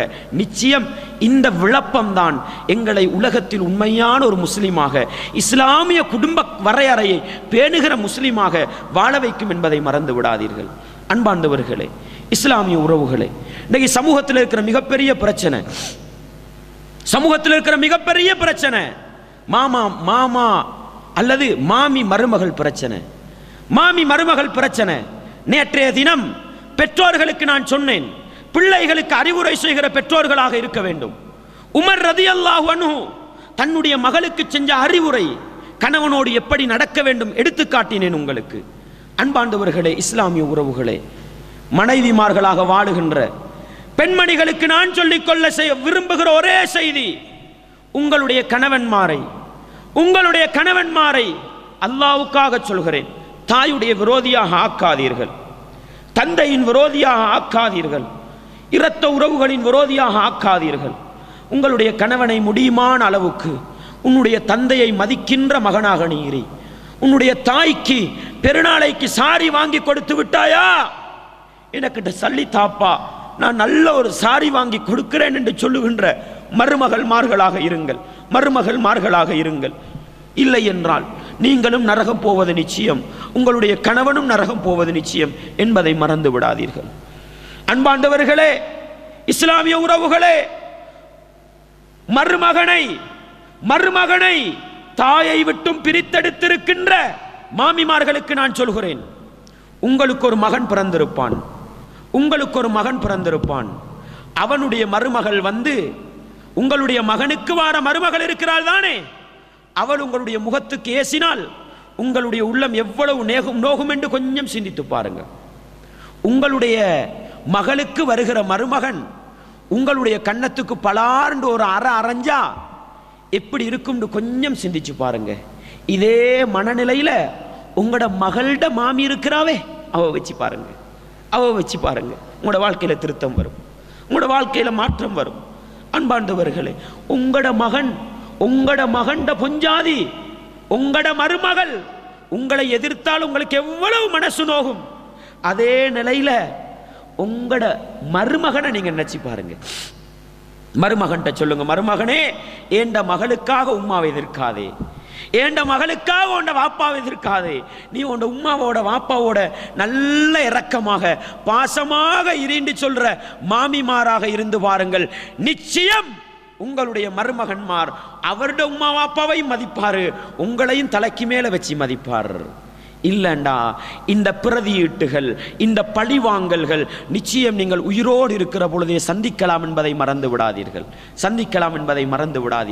அன்பாண்டவர்களே. இஸ்லாமிய உறவுகளே, அடுத்த கட்டம் குர்ஆனையும் சுன்னாவையும் நேசிக்கின்ற, ஷிர்க்கையும் பித்அத்தையும் எதிர்க்க வேண்டும் என்ற இரத்த உணர்வுள்ள தௌஹீத்வாதிகளுக்கு நான் சொல்கிறேன், தௌஹீத் எங்களுக்கு எந்த அளவு அவசியம், தௌஹீதை நாங்கள் எந்த அளவுக்கு நேசிக்கிறோம், ஷிர்க்கையும் பித்அத்தையும் எந்த அளவுக்கு எதிர்க்கிறோம், அதில் நானும் நீங்கள் உண்மையாளர்களாக இருந்தால் உங்களுக்கு நான் சொல்கிற அறிவுரை, அல்லாஹ் அல் குர்ஆனிலே எங்கெல்லாம் தௌஹீதை பேசுகின்றானோ அல்லது எங்கெல்லாம் பெற்றோரோடு நல்ல முறையில் நடங்கள் என்று சொல்கிறானோ அந்த இடத்துக்கு முன்னால் உள்ள வசனத்தை புரட்டி படியுங்கள். என்ன வசனம்? எங்கெல்லாம் அல்லாஹ் உம்மா வாப்பாவோட நல்ல முறையில் நடங்கோன்னு குர்ஆன்ல சொல்றானோ அதுக்கு முன்னால் உள்ள வசனத்தை புரட்டி படிங்க. உதாரணத்துக்கு சொல்வதானால் சூரா லுக்மானுடைய அந்த அறிவுரைக்கு முன்னால நீங்க போய் பாருங்க. லுக்மான் அலைஹிஸ்ஸலாம் தண்ட மகனுக்கு என்ன தெரியுமா சொல்லுவாங்க? யா புனை, என்ன அருமை மகனே, லா துஷ்ரிக் பில்லாஹ், அல்லாஹ்வுக்கு நீ இணை வைக்காதே என்று தான் அறிவுரை செய்வார். நீங்க அந்த சூராவுடைய ஓடரை கொஞ்சம் எடுத்து படியுங்க சகோதரர்களே. லுக்குமான் அலைஹிஸ்ஸலாம் தண்ட மகனுக்கு உம்மா வாப்பாவோடு நல்ல முறையில் நடங்கொண்டு அறிவுரை பண்ணல. அவர் அறிவுரை பண்ணல. அவர் பண்ணினது, மகனே நீ அல்லாஹ்வுக்கு ஷிர்க் செய்யாதே, நீ தொழுகையை பாழ்படுத்தாதே, நீ பெருமை அடிக்காதே, இதைத்தான் அறிவுரை செஞ்சார். அல்லாஹ் என்ன தெரியுமா செஞ்சான்? ஷிர்க்குக்கு பின்னால் ஒரு சமூகத்துக்கு கண்டிக்க வேண்டிய அம்சம் பெற்றோரை நோவினை செய்வதுதான் என்பதை எடுத்துச் சொல்வதற்காக அல்லாஹ் என்ன தெரியுமா செய்கிறான்? லுக்குமான் அலைஹிஸ்ஸலாம் ஷிர்க்க பத்தி சொன்ன அறிவுரையோடு நிறுத்திவிட்டு அல்லாஹ் அறிவுரை சொல்றான். வவஸ்ஸைனல் இன்சான, நாங்க மனிதர்களுக்கு சொன்னோம் பெற்றோரோடு நல்ல முறையில் நடங்கள். அனிஷ்குருளி வலிவாலிதைக்க, எனக்கும் நீங்கள் நன்றி செலுத்த வேண்டும், உங்களுடைய பெற்றோருக்கும் நன்றி செலுத்த வேண்டும். சொல்லி போட்டுத்தான் அல்லாஹ் லுக்குமான் அலைஹிஸ்ஸலாத்துல அடுத்த அறிவுரைகளை சொல்றான். இது என்னத்தை காட்டுது சகோதரர்களே? தௌஹீதுக்கு அடுத்த கட்டம். நீங்கள் உண்மையான தௌஹீதுவாதிகளாக இருந்தால் ஷிர்க் பித்அத்தை எதிர்த்து போதாது. ஷிர்க் பித்அத்தை எதிர்க்கிறதுக்கு முன்னால உம்மா வாப்பாவோடு நல்ல முறையில் இருக்க வேண்டும். நான் சொல்லிக் கொள்கிறேன், உம்மா வாப்பாவோடு நல்ல முறையில் நடக்காத தௌஹீதுவாதிகள் அல்ல, அவர்கள் நரகவாதிகள். அல்லாஹ் பாதுகாக்க வேண்டும். உரத்து சொல்லிக் கொள்கிறேன், கவனமாக இருக்க வேண்டிய பகுதி. அல்லாஹ் சொல்கிறான், கேளுங்கள். சூரா அஹ்காஃப்ல அல்லாஹ் சொல்றான் உம்மா வாப்போட நல்ல முறையில் நடங்கண்டு. அதுக்கு முன்னால உள்ள வசனத்தை கொஞ்சம் பிரட்டி பாருங்க. 46வது அத்தியாயம் 15வது வசனம் உம்மா வாப்பா பத்தி அல்லாஹ் சொல்றான். அதே 46வது அத்தியாயத்தின் 13வது வசனத்தை பிரட்டி பாருங்க. இன்னல்லதீன காலு ரப்புனல்லாஹ், எங்களுடைய ரப்பு அல்லாஹ் என்று சொல்லிவிட்டு சும்மஸ்தகாமு, பிறகு அந்த கொள்கையில உறுதியாக இருக்கிறவங்க மறுமையில சுவர்க்கம் போவாங்க என்று சொல்லி போட்டுத்தான் அல்லாஹ் சொல்றான் பெற்றோர்களோடு நல்ல முறையில் நட. எதை காட்டுது சகோதரர்களே? எதை காட்டுது? தௌஹீதுவாதி என்றால் தௌஹீதுக்கு அடுத்த கட்டம் உம்மா வாப்பாவோட நல்ல முறையில் நடக்கும். இதை தவறுடுற எல்லாரும் விளங்கிக்க, நாங்கள் சரியான தௌஹீதுவாதிகள் அல்ல, அதை மட்டும் மறந்துடாதீங்க. அன்பாண்டவர்களே, இஸ்லாமிய உறவுகளே, பாருங்கள் அல்லாஹ் சொல்லி காட்டுகிறான், வகலா ரப்புக, உங்களுடைய ரப்பு தீர்ப்பளித்து விட்டான், முடிவெடுத்து விட்டான். எதுக்கு தெரியுமா? அல்லா தஅபுது இல்லா இய்யாஹு, அல்லாஹ்வை தவிர வேறு யாரையும் வணங்கக்கூடாது என்பதை அல்லாஹ் முடிவாக்கி விட்டான். இதை சொல்லி போட்டு அல்லாஹ் என்ன தெரியுமா சொல்கிறான்? வபில் வாலிதைனி இஹ்சானா, பெற்றோரோடு நாகரிகமாக நல்ல முறையில் நடப்பதையும் அல்லாஹ் தீர்ப்பளித்து விட்டான். அல்லாஹு அக்பர். அல்லாஹ் தீர்ப்பளிச்ச ரெண்டு விஷயம் என்ன? ஒன்று, படைத்தவன் அல்லாஹ்வை மாத்திரம் வணங்க வேண்டும் என்பதும், இரண்டாவது உம்மா வாப்பாவோடு நல்ல முறையில் நடக்கணும். நல்லா விளங்கிக்கங்க, நம்ம தௌஹீதுல 100க்கு 100 இருக்கிறோம். உம்மா வாப்பாட விஷயத்துல நல்லா இல்லைண்டா நாங்கள் தௌஹீதுவாதிகளும் அல்ல. உம்மா வாப்பாவை விரோதித்து வாழ்பவன், பகைத்து வாழ்பவன் மறுமையில் சுவனம் நுழைவது ஆகாயத்தில் வீடு கட்டுவதற்கு சமன் என்பதை மறந்து விடாதீர்கள். அன்பார்ந்தவர்களே, இஸ்லாமிய உறவுகளே, எனவே பெற்றோரை மதித்து நடப்பதென்பது, பெற்றோரை நல்ல முறையில் நடத்துவதென்பது லேசான காரியம் அல்ல. தௌஹீதுடைய அடுத்த பகுதி. தௌஹீதை ரெண்டா பிரிக்கலாம். ஒன்று படைத்தவன் அல்லாஹ்வுக்கு செய்ய வேண்டியது, இன்னொன்று உம்மா வாப்பாவுக்கு செய்ய வேண்டியது. அன்பார்ந்தவர்களே, இஸ்லாமிய உறவுகளே, அல் குர்ஆனை முழுக்கவும் நீங்க பிரட்டி பாருங்க. அல்லாஹ் அல் குர்ஆனிலே எனக்கும் நன்றி செலுத்துங்கள், வேற யாருக்காவது நன்றி செலுத்துங்கள் என்று சொல்வதாக இருந்தால் அதை யாருக்கு தெரியுமா சொல்லி இருக்கிறான்? உம்மா வாப்பாக்கு தான் சொல்லி இருக்கிறான். எனவே அன்பாண்டவர்களே, இஸ்லாமிய உறவுகளே, உம்மா வாப்பாட பெருமதியை மறந்துடாதீங்க. உம்மா வாப்பாட பெருமதியை உள்ளத்துல வச்சுக்கண்டு உம்மா வாப்பாவை சரியா மதிக்கிற மனிதர்களாக நீங்க மாறுங்க. அப்பொழுது இந்த உலகத்திலும் நிம்மதியான, சந்தோஷமான, இஸ்லாமியமயப்படுத்தப்பட்ட ஒரு குடும்ப வாழ்க்கையை நடத்த மறுமையில சுவர்க்கத்தை அடையலாம். சில நேரம் சகோதரர்களே, உங்களோட உம்மா மாறு, உங்களோட வாப்பா மாறு வயசுக்கு போயிருப்பாங்க. அவர்களுடைய சில அறிவுரைகள், அவர்களுடைய சில நடவடிக்கைகள் எங்களுக்கு பாரமாயிருக்கும், உண்மையிலே பாரமாயிருக்கும். அப்படி பாரமாயிருந்தாலும் கூட அல்லாஹ் சொல்ற செய்தியை பாருங்க சகோதரர்களே, அல்லாஹ் சொல்ற ஆழமான அறிவுரையை பாருங்க. தொடர்ந்து அல்லாஹ் சொல்கிறான், இம்மா யபுலுகன்ன இந்தகல் கிபர அஹதுஹுமா. அல்லாஹ் சொல்ற செய்தியை நல்லா பாருங்க. ஒரு உம்மா வாப்பா உங்கள்கிட்ட வந்து ஏன் தெரியுமா விழுந்திருக்கிறாங்க, உங்கள்கிட்ட வந்து ஏன் தெரியுமா படுக்கிறதுக்கு இடம் கேட்கிறாங்க, உங்கள்கிட்ட வந்து ஏன் தெரியுமா தின்றதுக்கு இடம் கேட்கிறாங்க? வயோதிபத்தை அடைஞ்சிட்டாங்க. அவன் பொடியனா இருந்தா உங்கள்கிட்ட வரமாட்டான். உங்களோட உம்மாவும் பாப்பாவும் நல்ல ஜவானா இருந்தா உங்கள்கிட்ட வந்து செகண்டாக மாட்டாங்கங்க. உங்களோட உம்மா பாப்பா பலவீனப்பட்டாதான் வருவாங்க. அல்லாவும் என்ன தெரியுமா சொல்றான், உங்களோட உம்மாவும் பாப்பாவும் 2 பேருமோ அல்லது 2 பேரில் ஒருவருமோ வயோதிபத்தை அடைந்த பிறகு உங்கள்கிட்ட வந்து உங்களை தொல்லை பண்ணுவாங்க, உங்களை கஷ்டப்படுத்துவாங்க. ஃபலா தகுல்லஹுமா உஃபின், அவர்களுக்கு உஃப் என்ற வார்த்தையை சொல்லாதீர்கள். உஃப்ண்டா மனசை நோகடிக்கிற வார்த்தை எல்லாம். அல்லாஹ் என்னையும் மன்னிக்க வேண்டும், உங்களையும் மன்னிக்க வேண்டும். அல்லாஹ் என்னையும் மன்னிக்க வேண்டும், உங்களையும் மன்னிக்க வேண்டும். மனசை நோகடிக்கிற வார்த்தைகளை பேச வேண்டாம். உங்களால் ஏலா உம்மா. அல்லாஹு அக்பர். அல்லாஹ் என்னையும் மன்னிக்க வேண்டும், உங்களையும் மன்னிக்க வேண்டும். அன்பாண்டவர்களே, இஸ்லாமிய உறவுகளே, அல்லாஹ் சொல்கிற ஆழமான செய்தி, வலா தன்ஹர்ஹுமா, அவர்களை கடிந்து கொள்ள வேண்டாம், அவர்களை விரட்ட வேண்டாம். அல்லாஹு அக்பர். இந்த குர்ஆன் வசனத்தை அப்படியே உடைச்சி போடுறவங்களை எங்கட முஸ்லிம் சமூகம் இருக்குது.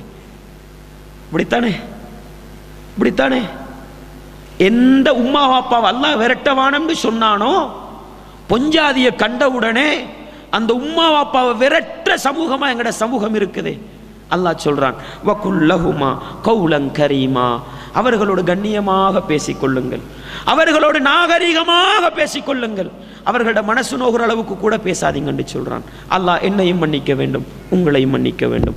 அன்பாண்டவர்களே, இந்த ரமதான் மாதம் வந்திருப்பது மனிதனிடத்தில் மாற்றத்தை உருவாக்குவதற்காக. இந்த ரமதான் மாதம் வந்திருப்பது மனிதனை சுவனத்துக்குரிய மனிதனாக மாற்றுவதற்காக. இந்த உம்மா வாப்பாவை மதிக்கிற மாற்றத்தை நானும் நீங்களும் உருவாக்கி கொள்ளலண்டா இந்த ரமதான் உருவாக்கிய மனிதர்களாக நானும் நீங்களும் மாற முடியாது. உம்மாட்ட போய் மன்னிப்பு கேளுங்க. சில புள்ளகளுக்கு என்ன தெரியுமா பிரச்சனை, வாப்பாட்ட போய் நான் செகண்ட் ஆகிறதா? அல்லாஹு அக்பர், அல்லாஹு அக்பர். உண்ட வாப்பா இல்லைன்னா உனக்கு உலகத்தை பார்க்கலாப்பா. உண்ட வாப்பா முயற்சி செய்யலண்டா உனக்கு உலகத்துக்கு வரலாப்பா. இன்றைக்கு வந்து கொண்டு வாப்பாட்ட போய் நான் செகண்ட் ஆகுறதா? எனக்கு என் வாப்பா அடிச்சாரே, என் பொம்பளையிட முன்னுக்கு தானே என் மானத்தை வாங்கினார். அடே உண்ட வாப்பா, உண்ட வாப்பா ஏசட்டும், அல்லாஹுக்காக மன்னி. உண்ட வாப்பா உன்னை பெத்துறதுக்கு முயற்சி செஞ்சது போதாதா? உண்ட உம்மா உன்னை பெத்தது போதாதா? அதுல வேற இவர் என் வாப்பா கிட்ட போய் நான் எப்படி மூஞ்சில முழிக்கிறது? என் உம்மா கிட்ட பொஞ்சாதி குடும்பம் நான் நாயா? என் பொம்பளை நான் நாயா? ஏன் சகோதரர்களை, இது ஏன்? நீ கொஞ்சம் நாயாகுங்க, அல்லாஹ் உங்களை சுவர்க்கத்தில் தூக்கி வைப்பான். நீங்க கொஞ்சம் செகண்ட் ஆகுங்க, அல்லாஹ் உங்களை சுவர்க்கத்தில் தூக்கி வைப்பான். வேண்டாமா சுவர்க்கம்? வேண்டாமா இறையச்சம்? வேண்டாமா நல்ல மாற்றம்? அன்பாண்டவர்களே, இஸ்லாமிய உறவுகளே, ரமதான் மாதம் எங்களோட வாழ்க்கையில் என்னதான் மாற்றம் கொண்டு வந்தாலும் உம்மா வாப்பாவை நேசிக்கின்ற பிள்ளைகளாக என்னையும் உங்களையும் இந்த ரமதான் மாற்றவில்லை என்றால் நானும் நீங்களும் பெருநாள் கொண்டாடுவதில் அர்த்தமில்லை. நானும் நீங்களும் பெருநாளைக்கு புது ஆடை வாங்குவதில் அர்த்தமில்லை. வாழ்க்கையில் ஒரு மாற்றத்தை கொண்டு வருவோம். இன்றே செல்லுவோம், பெற்றோரை நெருங்குவோம். எங்களுடைய பொஞ்சாதி ஒத்து போகுது இல்லையா? நீங்க உங்களோட பாட்டில் இருங்கப்பா, நான் சுவர்க்கம் போகணும். பொஞ்சாதிக்கு நசீகத்து பண்ணுங்க, பொஞ்சாதிக்கு அறிவுரை பண்ணுங்க. இல்லையா, உம்மா வாப்பாவை மதிக்காத பொஞ்சாதி எதுக்குங்க நான் கேட்கிறேன். உம்மா வாப்பாவை ஏசி விரட்டுகிற பொஞ்சாதி எதற்கென்று கேட்கிறேன் நான். வேண்டாம் சகோதரர்களே, வேண்டாம். உம்மா வாப்பாவை மதிக்காத நரகத்து பொம்புளை எனக்கு எதுக்கு? சுருக்கமாக நரகத்து பொம்புளை அல்லாஹ் பாதுகாக்கட்டும். அப்படித்தானே? இது நான் சொல்லல. இது லா யதுகுலுல் ஜன்னத காத்திஉ ரஹிமின், குடும்ப உறவை துண்டிச்சு நடக்கிறவன் சுவர்க்கம் போக மாட்டான். உலகத்தில் நரகவாதியை அடுத்தவனுக்கு தீர்ப்பு சொல்றதுக்கு இல்லை. நரகவாதியை பார்க்கணுமா? உங்க ஒவ்வொருத்தர நடவடிக்கையும் பாருங்க, உம்மா வாப்பாவோட நல்ல முறையில் இல்லையா, அவ்வளவுதான். அதனால உம்மா வாப்பாவோட சண்டை புடின்னு சொல்ற பொம்புளை, உம்மா வாப்பாவை தூக்கி வீசுன்னு சொல்ற பொம்புளைய தலாக்கு சொல்லுங்க. உம்மா வாப்பாவை நேசிக்கிற ஒரு பொம்புளை அவள் மாறுவாள். தலாக்க பத்தி நான் பேசல, டைம் இடம் கொடுக்காது. தலாக் ஒரு மனிதனுடைய வாழ்க்கையில மாற்றத்தை கொண்டு வரும். தலாக் ஒரு பெண்மணியை பெண்மணியா ஆக்கும். தலாக்க பத்தி பேசினா 1 மணித்தியாலம் பேசலாம். தலாக்குடைய சிறப்பு எங்கட சமூகத்துக்கு தலாக்குண்டா என்னமோ என்ன நடுங்குதான்.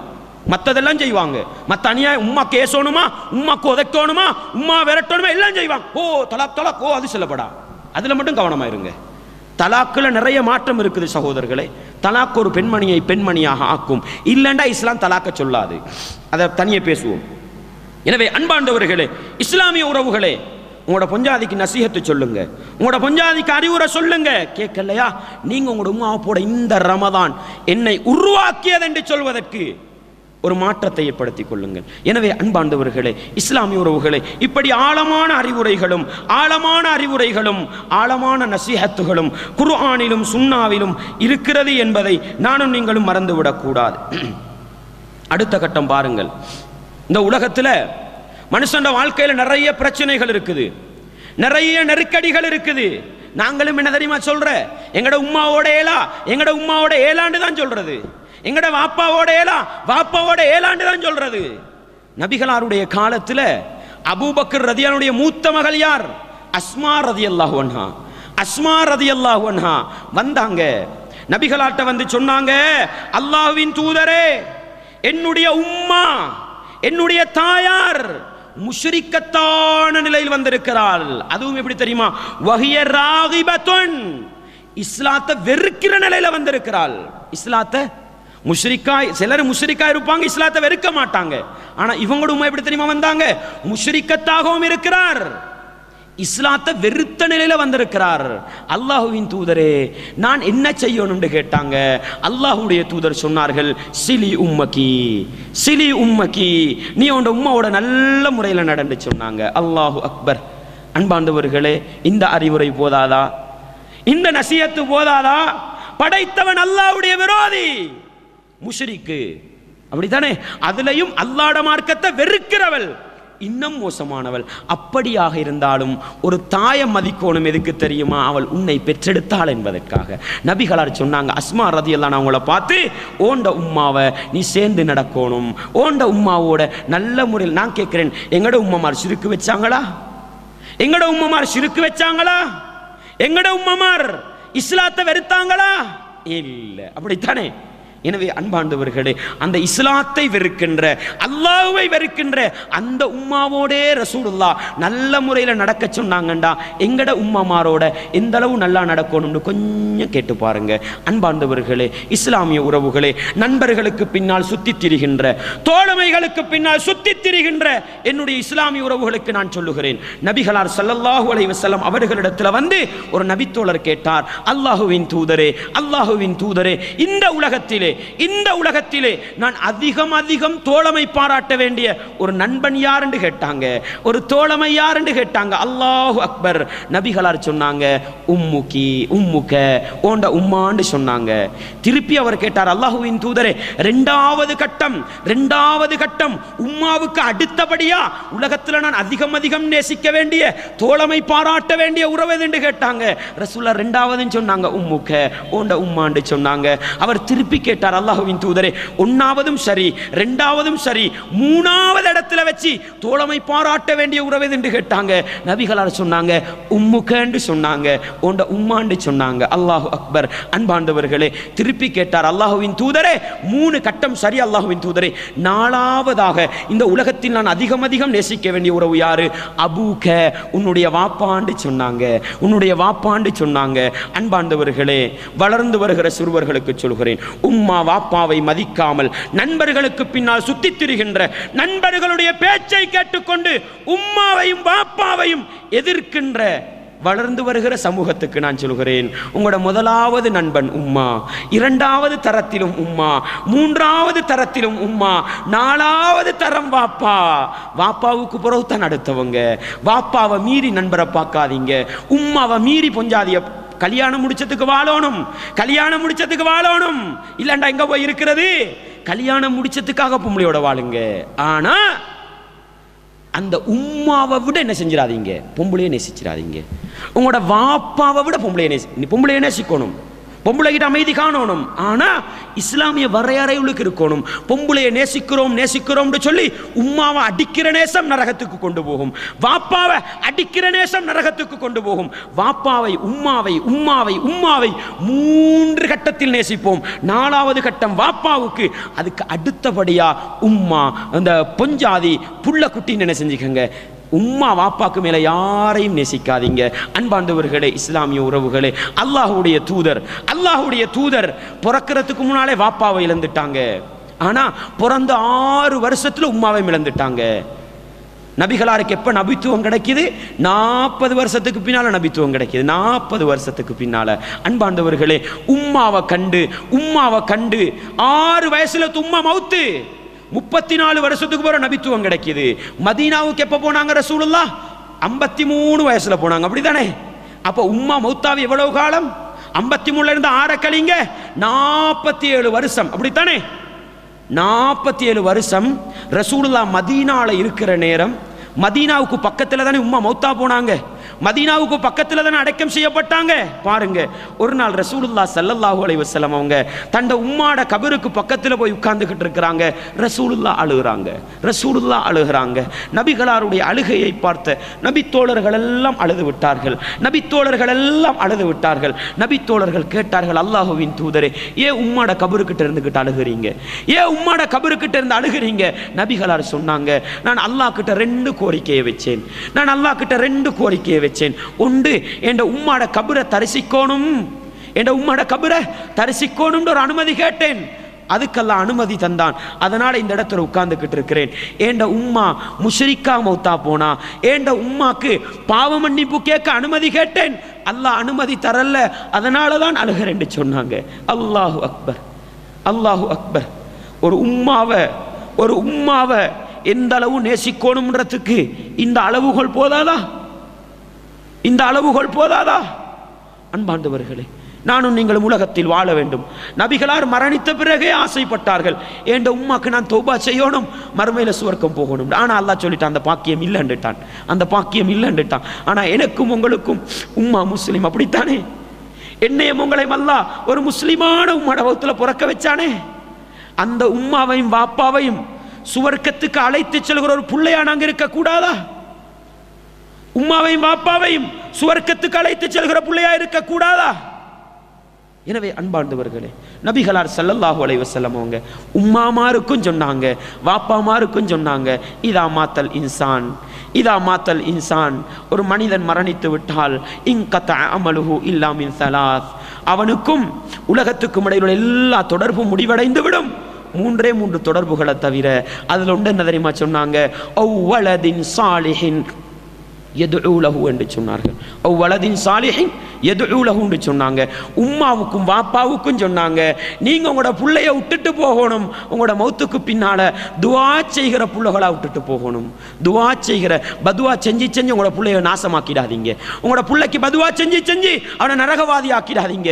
உங்களோட புள்ளை எவ்வளவு கெட்டவனா இருந்தாலும் நீங்க அல்லாஹ்ட்ட துஆ கேளுங்க, யா அல்லாஹ், என் மௌத்துக்கு பின்னால எனக்காக துஆ செய்கிற ஒரு புள்ளையா ஆக்கிடியா அல்லாஹ். என்னைய பாக்காட்டி பரவாயில்ல, எனக்கு தின்ன தராட்டி பரவாயில்ல, எனக்கு உடுக்க தராட்டி பரவாயில்ல, எனக்கு படுக்கிறதுக்கு ஊட்டு மூளையில ஒரு கட்டில் தராட்டி பரவாயில்ல, யா அல்லாஹ், என் புள்ளைய நான் மௌத்தா போறோம், எனக்கு துஆ செய்யற புள்ளையா ஆக்குன்னு அல்லாஹ்ட்ட கேளுங்க. இது பாக்கியம். புள்ளகளுக்கு என்ன ரசூலுல்லாஹ் சொல்ல வராங்க? உங்களோட உம்மா அப்பா மௌத்தா போனா அந்த உம்மா அப்பாவுக்கு துஆ கேட்கிற புள்ளையா இருங்க. அடிச்சு உதச்சி ஏசி விரட்டுற புள்ளையா இருக்காதீங்க. உங்களோட உம்மா அப்பாவுக்கு துஆ கேட்கிற புள்ளையா இருங்கன்னு தானே ரசூலுல்லாஹ் சொல்ல வராங்க. எனவே அன்பார்ந்தவர்களே, இஸ்லாமிய உறவுகளே, இந்த ரமதான் மாதம் ஏற்படுத்திய மாற்றத்தில் எங்களுடைய வாழ்க்கையில் ஏற்பட்ட உச்சகட்ட மாற்றமாக இருக்கட்டும். உம்மா வாப்பாவை நேசிக்கின்ற பிள்ளைகளாக, உம்மா வாப்பாவோடு சேர்ந்து நடக்கின்ற பிள்ளைகளாக நானும் நீங்களும் இருப்போமாக இருந்தால் நிச்சயம் உலகத்திலும் ஒரு இஸ்லாமிய குடும்பம், மறுமையிலும் வெற்றி பெறுகிற இஸ்லாமிய குடும்பமாக இருக்கலாம். கடைசியா ஒன்றை சொல்லி முடிச்சுக்கொள்கிறேன். உலகத்தில் எத்தனையோ பிரச்சனைகள், உலகத்தில் எத்தனையோ நெருக்கடிகளில் சிக்கிக்கொண்டு வெளியே வர முடியாமல் தவிக்கிறோம். இந்த பிரச்சனைகளுக்கும் இந்த நெருக்கடிகளுக்கும் தீர்வு எங்கே இருக்கிறது தெரியுமா? உங்களுடைய வாழ்க்கையிலே நீங்கள் பாடமாக்கி வைத்திருக்கலாம் ஒரு நபிமொழி. நபிகளார் ஸல்லல்லாஹு அலைஹி வஸல்லம் அவர்கள் சொன்னார்கள், 3 மனிதர்கள் ஒரு பாதை நெடுகே நடந்து போனார்கள். மழை பொழிந்தது. ஒரு குகைக்குள் ஓடிப்போய் மழையிலிருந்து பாதுகாப்பு பெற்றுக் கொண்டார்கள். அப்பொழுது பெரிய ஒரு பாறாங்கல்லு வருகிறது, குகையின் வாசலை மூடிக்கொள்கிறது. 3 பேரும் முடிவெடுக்கிறாங்க, நமக்கு வெளியே போக முடியாது, எங்கட வாழ்க்கை முடிஞ்சிண்டு. அதுல ஒருத்தர் சொல்றார், இல்லப்பா, நம்ம ஏதாவது ஒரு சந்தர்ப்பத்தில் படைத்தவன் அல்லாஹ்வுக்கென்று இஹ்லாஸோடு ஒரு அமல் செஞ்சிருப்போம். அந்த ஒவ்வொரு அமலை வச்சு அல்லாஹ்ட்ட துஆ கேட்போம். அல்லாஹ் எங்களுக்கு விடுதலையை தருவான் என்று மசூரா சொல்றாரு. 3 பேரும் துஆ கேட்கிறாங்க. முதலாவது மனிதர் கேட்ட துஆவை நபிகளார் ஸல்லல்லாஹு அலைஹி வஸல்லம் சொன்னாங்க. அவர் அல்லாஹ்ட்ட முறைப்பாடு செய்றாரு. யா அல்லாஹ், யா அல்லாஹ், எனக்கு வயது முதிர்ந்த 2 உம்மாவும் பாப்பாவும் இருந்தாங்க. என்ன சொன்னாங்க? வாலிதானி ஷைகானி என்று சொன்னாங்க. கிழட்டு பருவத்தில் இருந்த வயது முதிர்ந்த உம்மாவும் பாப்பாவும் எனக்கு இருந்தாங்க. அதே நேரம் எனக்கு புள்ள குட்டிகளும் இருந்தாங்க. நான் என்ன செய்வேன்? என்னுடைய மிருகங்களிலிருந்து, என்னுடைய ஆடுகளிலிருந்து பாலை கறந்து கொண்டு வருவேன். ஒரு நாள் வந்து பார்க்கிறேன், என் உம்மா பாப்பா 2 பேரும் தூக்கம். அல்லாஹு அக்பர். 2 பேரும் தூக்கம். புள்ளகள் இந்த பாலை கேட்டு அலட்டுது, பாலை கேட்குது. ஆனாலும் எனக்கு உம்மா அப்பாவை எழுப்புறதும் மனசில்ல, புள்ளகளுக்கு உம்மாக்கு கொடுக்காம பாலை கொடுக்கவும் மனசில்லை. நான் என்ன செஞ்சேன்? அந்த பால் கோப்பை அப்படியே வச்சு கொண்டிருந்தேன். என் உம்மாவும் வாப்பாவும் எழும்பிய பிறகு அவர்களுக்கு அந்த பாலை கொடுத்துட்டு தான் என் புள்ளகளுக்கு கொடுத்தேன். நிறைவா, என் வயது முதிர்ந்த உம்மா வாப்பா கிட்ட நான் இதனால் எதையுமே எதிர்பார்க்கல. நான் எதிர்பார்த்தது முழுக்க உன் இரக்கமும் பாசமும். இது உண்மை என்று சொன்னார். இந்த கல்லை கொஞ்சம் அகற்றி ரப்பே என்று சொன்னார். நபிகளார் சொன்னார்கள், அந்த துஆவை ஏற்றுக்கொண்ட அல்லாஹ் வெளிச்சம் விளங்குற அளவுக்கு, வானம் விளங்குற அளவுக்கு அல்லாஹ் கொஞ்சம் கல் அகற்றி கொடுத்தானாம். அன்பாண்டவர்களே, எத்தனையோ பிரச்சனைகள், எத்தனையோ நெருக்கடிகள். அப்படித்தானே? இந்த பிரச்சனைகளுக்கு தீர்வு கிடைக்க வேண்டுமா? இந்த பிரச்சனைகளுக்கு முடிவு கிடைக்க வேண்டுமா? இஹ்லாஸோடு, மன தூய்மையோடு, என்னைய பெத்த உம்மா, நான் உலகத்துக்கு வருவதற்கு காரணமாக இருந்த வாப்பா, இந்த ஒரே நோக்கத்துக்காக என் வாப்பாவோட நான் நல்லா இருப்பேன், அல்லாஹ்வுக்காக என் உம்மா வாப்பாவோட நல்லா இருப்பேன்னு முடிவெடுங்க. நிறைய பிரச்சனைகளுக்கு தீர்வு கிடைக்கும். உங்களுடைய துஆக்கள் அங்கீகரிக்கப்படுவதற்கு காரணமாக இருக்கும். நபிகளார் சொன்னார்கள், மன் அஹப்ப அன் யுப்ஸத லஹு ஃபீ ரிஸ்கிஹி வ மாலிஹி.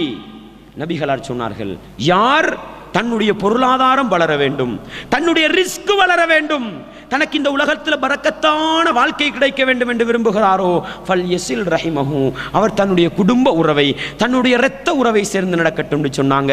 இரத்த உறவில் முதல் கட்டம் உம்மா வாப்பா. இரத்த உறவில் முதல் கட்டம் உம்மா வாப்பா. உங்களோட பொருளாதாரம் செழிப்படையணுமா, உங்களோட குடும்ப வாழ்க்கை பரக்கத்தா இருக்கணுமா, உங்களோட உலக வாழ்க்கை செழிப்பா இருக்கணுமா, ஒன்றை செய்யுங்க. பொதுவாகவே இரத்த உறவுகளோட நல்லா இருக்கணும். அதை நான் பேச டைம் இல்லை எனக்கு. உம்மா வாப்பாவோன்ற அந்த இரத்த உறவோடு நல்ல முறையில் நடங்க. நிச்சயம் இந்த உலக வாழ்க்கை செழிப்பாக இருக்கும். எனவே ஒரு இஸ்லாமிய குடும்பம், ஒரு ஈமானிய குடும்பம், மறுமை வெற்றியை நோக்கி பயணிக்கிற ஒரு குடும்பம் வர வேண்டுமா? உம்மா வாப்பாவை மதிக்கின்ற, பிள்ளைகளை மதிக்கின்ற உம்மா வாப்பாவாக, உம்மா வாப்பாவை மதிக்கின்ற பிள்ளைகளாக நாங்கள் மாறுவோமாக இருந்தால் நிச்சயம் எங்களுடைய வாழ்க்கை நல்லதாக இருக்கும். வல்லவன் ரஹ்மான் இந்த ரமதானிலே நானும் நீங்களும் பெற்ற உச்சகட்ட மாற்றமாக பெற்றோரை மதிக்கின்ற பிள்ளைகளாக, பிள்ளைகளுக்கு துஆ செய்கின்ற பெற்றோர் என்னையும் உங்களையும் வல்லவன் ரஹ்மான் மாற்றிவிட வேண்டும். இந்த ரமதானை அடைந்த நானும் நீங்களும் படைத்தவன் அல்லாஹ்விடத்தில் அதிகம் கேட்க வேண்டிய துஆ. சில நேரம் சர்வதேச புறக்காரவங்களுக்கு இந்த பயான் முடிஞ்சதோட பெருநாள்னு கேள்விப்படுதோ தெரியாது. நாளை மறுநாள் தினம் நம்மளை விட்டு பெருநாள் நோம்பு போக போகுது. நம்ம வழி அனுப்புறல விளங்கிக்கங்க, நோம்பு போக போகுது. நோம்பு நாம் எல்லாரும் தூங்கி இல்லை நம்ம நோம்பை கட்டி பிடிச்சு கொள்ள போறோம்னாலும் என்ன செய்யும்? இன்னும் 24 மணி தியாலத்தில் அல்லது சில நேரம் சர்வதேச புறக்காரவங்களுக்கு 1 நிமிஷத்தில் என்ன செஞ்சிடும்? ரமதான் பாய்ன்னு சொல்லிடும். நம்ம எல்லாரும் அல்லாஹ்ட்ட துஆ கேட்க வேண்டியது தெரியுமா? யா அல்லாஹ், இந்த ரமதான் மாதத்தின் மூலம் எந்த மனிதர்களெல்லாம் புனிதர்களாக மாறினார்களோ, எந்த மனிதர்களெல்லாம் இறையச்சத்தை சம்பாதித்துக் கொண்டார்களோ, எந்த மனிதர்களெல்லாம் உனக்கு நெருக்கமான மனிதர்களாக மாறினார்களோ, அந்த மனிதர்களில் ஒருவனாக என்னை ஆக்கிவிடுன்னு துஆ கேளுங்க. உங்களுக்கு சொல்றோம், ஒவ்வொருத்தரும் என்னை ஆக்கிவிடுன்னு துஆ கேளுங்க. இந்த ரமதான் மாதம் எந்த இறையச்சத்தை எதிர்பார்த்ததோ அந்த இறையச்சத்தை அடைந்து கொண்ட மனிதனாக என்னை ஆக்கிவிடு ரப்பேண்டு எல்லாரும் துஆ கேட்டுக்கொண்டு பெருநாளை வரவேற்கின்ற மனிதர்களாக அல்லது பெருநாளுக்கு தயாராகின்ற மனிதர்களாக நானும் நீங்களும் மாற வேண்டும். வல்லவன் ரஹ்மான் இந்த ரமதானை சரியாக பயன்படுத்திய மனிதர்களாக, ஈமானையும் இறையச்சத்தையும் அடைந்து கொண்ட மனிதர்களாக மாறிய நிலையில் ரமதானை எங்களை விட்டும் வல்லவன் ரஹ்மான் பிரித்தெடுக்க வேண்டும். வஆகிரு தஅவானா அனில் ஹம்துலில்லாஹி ரப்பில் ஆலமீன்.